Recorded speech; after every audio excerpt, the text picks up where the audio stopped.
अगर आप जुलाई के महीने में पैदा हुए हैं लेकिन आगे की बर्थ डिटेल्स आपको पता नहीं है कि आप किस तारीख को पैदा हुए हैं अथवा किस साल में पैदा हुए हैं, साथ ही आपको यह भी जानकारी नहीं है कि आप कितने बजे पैदा हुए हैं, तो यह वीडियो आपके बड़े काम का हो सकता है। दरअसल बहुत सारे लोग ऐसे भी हैं जिन्हें अपनी जन्म की तारीख पता नहीं होती। बस उन्हें मोटे तौर पर यह पता होता है या जानकारी होती है कि वो जुलाई में या अमुक महीने में पैदा हुए हैं। उनकी भी इच्छा होती है कि वह भी अपने भविष्य के बारे में कुछ जाने। अगर आप भी उन्हीं में से एक हैं तो बिना स्किप किए वीडियो को पूरा जरूर देखें। यकीन माने यह वीडियो आपके लिए बहुत उपयोगी सिद्ध होने वाला है। साथ ही यह वीडियो उनके लिए भी उपयोगी हो सकता है जिनके किसी जानकार का, किसी रिश्तेदार का, किसी अजीज का जन्म जुलाई के महीने में हुआ है। जुलाई के महीने में ज्यादातर कर्क राशि का प्रभाव रहता है। कर्क राशि जल त्रिकोण की पहली राशि होती है। वैसे तो इसकी शुरुआत 21 जून से ही हो जाती है, लेकिन शुरू के 7 दिनों इस पर पूर्व की राशि यानी कि मिथुन राशि का प्रभाव रहता है। यानी मिथुन राशि और कर्क की संधि काल का प्रभाव रहता है। इसके बाद 28 जून से यह पूर्ण रूप से प्रभावी हो जाती है और 20 जुलाई तक पूरी तरह से प्रभावी रहती है। इसके बाद अगले 7 दिन यह आगामी राशि यानी सिंह राशि के साथ संधि करती है और 7 दिन तक इसके प्रभाव में उत्तरोत्तर कमी होती चली जाती है। संधि काल में पैदा हुए व्यक्तियों में दोनों राशियों के गुण देखने को मिल सकते हैं। तो आइए बात करते हैं कि 21 जून से 20 जुलाई के बीच जो लोग पैदा हुए हैं, कुछ हद तक आप 27 जुलाई की अवधि भी ले सकते हैं, तो इन व्यक्तियों का स्वभाव कैसा होगा। इस अवधि में जन्मे लोग मेहनती और उद्यमी होते हैं। इनके भाग्य में कभी कभार बहुत अधिक शुभता देखी जाती है तो कुछ मामलों में अशुभता भी देखने को मिल सकती है। अगर ये अनिश्चितता की ओर दौड़ते हैं तो इन्हें नुकसान होता है, यानी शेयर आदि से जुड़े कामों से इन्हें फायदा नहीं मिलता, बल्कि सादगी भरे कामों से ये काफी अच्छा लाभ ले सकते हैं, उसमें काफी सफल रह सकते हैं। चाहे वह प्रेम का मामला हो या फिर व्यापार का, सहजता के साथ कार्य लेने पर इन लोगों के साथ सब कुछ अच्छा होता है।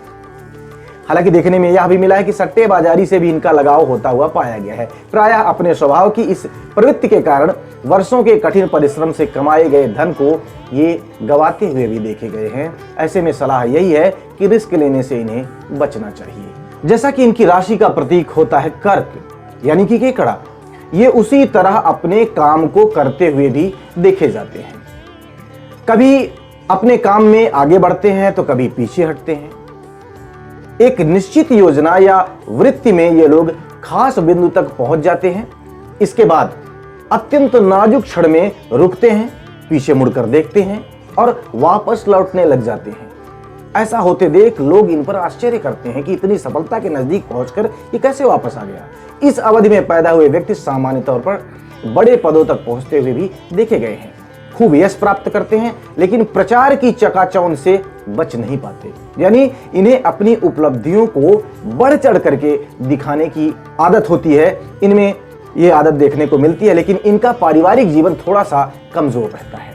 हालांकि बाहर के लोगों को ये खूब प्रसन्न नजर आते हैं, लेकिन आंतरिक रूप से इनके पारिवारिक जीवन में उतार चढ़ाव रह सकता है। सामान्यतः ये बड़ी बड़ी योजनाओं का सपना देखते हैं, दूसरों के हित के लिए बड़े बड़े आदर्शों का पालन भी करते हैं, किंतु यदि कोई इतना करने के बावजूद भी इनका विरोध कर दे या कहीं न कहीं से इनकी आलोचना हो जाए तो इनके मन को बड़ा गहरा आघात पहुंचता है।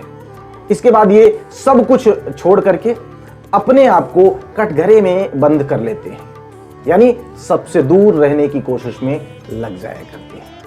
सामान्य तौर पर ये बड़े ही स्नेह करने वाले और दयालु स्वभाव के होते हैं, लेकिन अपनी इस भावना को ये प्रदर्शित नहीं कर पाते हैं। फलस्वरूप लोग इन्हें रूखे स्वभाव का समझ लिया करते हैं। ये लोग अपने लोगों यानी कि स्वजनों, पारिवारिक रीति रिवाजों और परंपरा से गहरा लगाव रखते हैं, उनसे बहुत अधिक प्रेम करते हैं। इनकी कल्पना शक्ति बहुत मजबूत होती है। ये एक अच्छे कलाकार, लेखक, संगीतज्ञ या नाटककार भी हो सकते हैं। कुछ खास तिथियों में पैदा हुए लोग व्यापार या उद्योग धंधे में भी लगते हुए देखे गए हैं। सामान्य तौर पर इनकी स्मरण शक्ति बहुत तीक्ष्ण होती है। ये हर प्रकार के ज्ञान का भंडार अपने मस्तिष्क में समेटे रहते हैं। ये उत्तम मनोविश्लेषक बनते हैं अथवा गुप्त विद्याओं, ज्योतिष, धर्म या किसी असाधारण जीवन दर्शन में इनकी गहरी दिलचस्पी होती है, गहरा लगाव होता है। आइए जुलाई महीने में पैदा होने वाले लोगों के आर्थिक पहलू को भी जान लिया जाए। इस अवधि में पैदा हुए लोगों को अपने कमाए हुए धन को सही ढंग से निवेश करने में कुछ कठिनाई रहती है। कई बार देखने को मिला है कि दूसरों के छल पूर्वक वातावरण अथवा कम पूंजी में बड़े लाभ का प्रलोभन देने वाली कंपनियां तथा सिंडिकेटों द्वारा इन्हें आर्थिक क्षति पहुंचती है। यानी यदि कोई बड़ा प्रलोभन देता है कि आपका धन कम समय में दोगुना हो जाएगा अथवा बहुत अधिक हो जाएगा, या आपको छोटी सी लागत से हम बड़ा लाभ दिला देंगे, तो ये अक्सर उनके बहकावे में आ जाया करते हैं।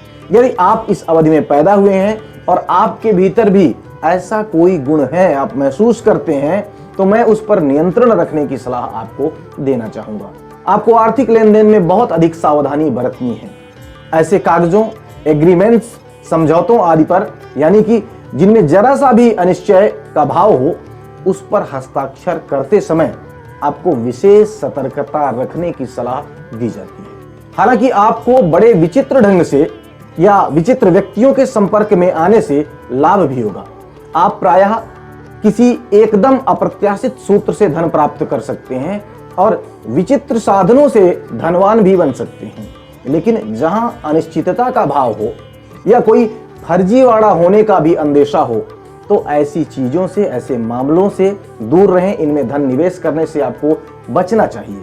आपको तेल शोधन, कोयला, जहाजरानी, प्लेटिनम, बिजली, पुरातत्व वाली वस्तुओं, रेडियम, क्यूरियोज आदि में पैसा लगाने तथा दवाओं तथा द्रव्य के आयात से जुड़ने में सफलता मिल सकती है। आप इन क्षेत्रों से जुड़ सकते हैं। सार्वजनिक जीवन और दायित्वपूर्ण पदों पर आपका अच्छा प्रभाव रहेगा। जन उपयोग की बड़ी बड़ी कंपनियों और एसोसिएशन में पैसा लगाना आमतौर पर आपके लिए फलदायी रहेगा। लेकिन ऐसे संस्थानों पर विशेष ध्यान दिया जाना चाहिए जो प्रत्यक्ष या अप्रत्यक्ष रूप से आम जनता की आवश्यकताएं पूरी करते हैं। इस अवधि में पैदा व्यक्ति प्रायः अन्वेषक और खोजकर्ता के रूप में तथा भूमि तथा खानों के विकास के कार्यों में सफल रहते हुए देखे गए हैं। स्वास्थ्य की बात करें तो इन्हें अपने भोजन के बारे में विशेष सावधान रहने की सलाह हम देना चाहेंगे, क्योंकि पाचन अंग और पेट की सूजन, गैस की परेशानी, अंदरूनी फोड़े, कैंसर और जलोदर जैसी परेशानियां यदाकदा इस अवधि में जन्मे लोगों के भीतर देखने को मिलती है। चंद्रमा का प्रभाव शरीर को कमजोर बना सकता है, किंतु इच्छा शक्ति से इस कमजोरी पर काबू पाया जा सकता है। बहुत अधिक भावुकता के चलते अधिकांश बीमारियां अनियंत्रित हो जाया करती हैं और ये अनियंत्रित भावनाओं और उदास कल्पना से पैदा होने वाली भी होती हैं। यानी आपको यथासंभव अपने मन को मजबूत रखने का प्रयास सदैव करना होगा। भविष्य की चिंता और भय बिल्कुल न करें। साथ ही इस अवधि में पैदा हुए लोगों में गठिया, रक्त संचार ठीक से न होना, सर्दी, जुकाम, फेफड़ों आदि की कमजोरी, इन तमाम रोगों का भय भी रह सकता है। आइए अब इनके विवाह, संबंध, साझेदारी आदि की चर्चा भी हम लोग कर लेते हैं। इन लोगों के सबसे मधुर संबंध अपनी निजी राशि के लोगों से होते हैं। ऐसा क्यों? क्योंकि दोनों ही भावुक लोग होते हैं, एक दूसरे को बखूबी समझते हैं। इनकी अपनी राशि का जो समय है, एक बार मैं फिर से आपको बता दूं कि 21 जून से 20 जुलाई के मध्य होता है। इस अवधि में जन्मे लोगों से इनके संबंध अच्छे होते हैं। जल त्रिकोण की जो दो अन्य राशियां हैं, वृश्चिक और मीन, इनमें वृश्चिक की जो अवधि है वह 21 अक्टूबर से 20 नवंबर तथा मीन की जो अवधि है वह 19 फरवरी से 20 मार्च के बीच मानी गई है। इन राशि के लोगों से भी इनके संबंध अच्छे होते हैं। साथ ही इन राशियों के पीछे के जो 7 दिन है, संधिकाल के जो दिन है, उनमें जन्मे व्यक्तियों से भी इनके संबंध अच्छे रहते हैं। या तो रही एक स्थूल गणना कि जुलाई के महीने में जन्मे लोगों का जीवन सामान्य तौर पर कैसा होता है। हम मूलांक के आधार पर भी जुलाई में जन्मे लोगों का भविष्य फल बताएंगे। जैसे कि जुलाई में जन्मे वह लोग जिनका मूलांक 1 है, 2 है, 3 है, 4 है, 5 है, 6 है, 7 है, 8 है, 9 है, अथवा 1 से लेकर 9 तक कोई भी मूलांक है, तो उनका स्वभाव कैसा होगा, उनका स्वास्थ्य कैसा रहने वाला है, उनकी आर्थिक स्थिति कैसी रहेगी, उनकी व्यावसायिक स्थिति कैसी होगी, उन्हें किन लोगों से अपने संबंध रखने चाहिए, ये तमाम बातें हम आपको विस्तार से बताएंगे। उसके लिए हमारे अन्य वीडियोस जरूर देखें। इसके लिए आप हमारे चैनल को सब्सक्राइब भी कर सकते हैं। मिलते हैं अगले वीडियो में। जय माई।